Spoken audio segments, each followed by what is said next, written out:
wabarakatuh. Saya Ufa Zahara, mahasiswi Prodi Sejarah Peradaban Islam, Fakultas Adab dan Humaniora. Sekarang saya sedang berada di Masjid Raya Baitur Rahman untuk memenuhi tugas akhir semester mata kuliah Kesenian Aceh.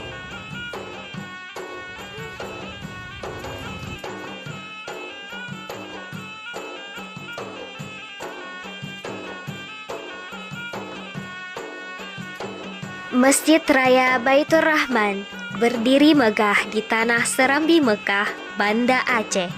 Masjid ini pertama kali dibangun oleh Sultan Iskandar Muda pada tahun 1612 yang begitu kaya akan nilai sejarah. Mulai dari peristiwa pembakaran yang dilakukan oleh tentara kolonial Belanda hingga menjadi saksi kebesaran ilahi saat peristiwa bencana tsunami yang melanda Banda Aceh tahun 2004 silam.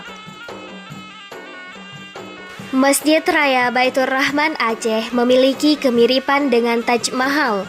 Dengan adanya menara dan kubah besar, desain masjid ini memang memakai gaya arsitektur Mughal, namun dipadukan dengan berbagai unsur lain, termasuk budaya asli Aceh.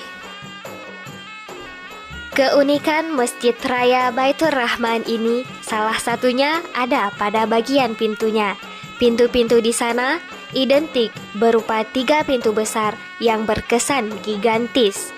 Banyak ornamen menghiasi pintu itu sehingga cahaya dapat menembus melalui celah-celah pintu yang dibuat dari kayu.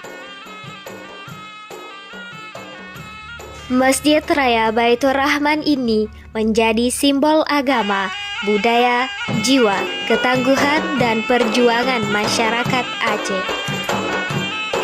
Masjid yang menjadi kebanggaan masyarakat Aceh ini ramai dikunjungi oleh wisatawan baik dalam maupun luar negeri.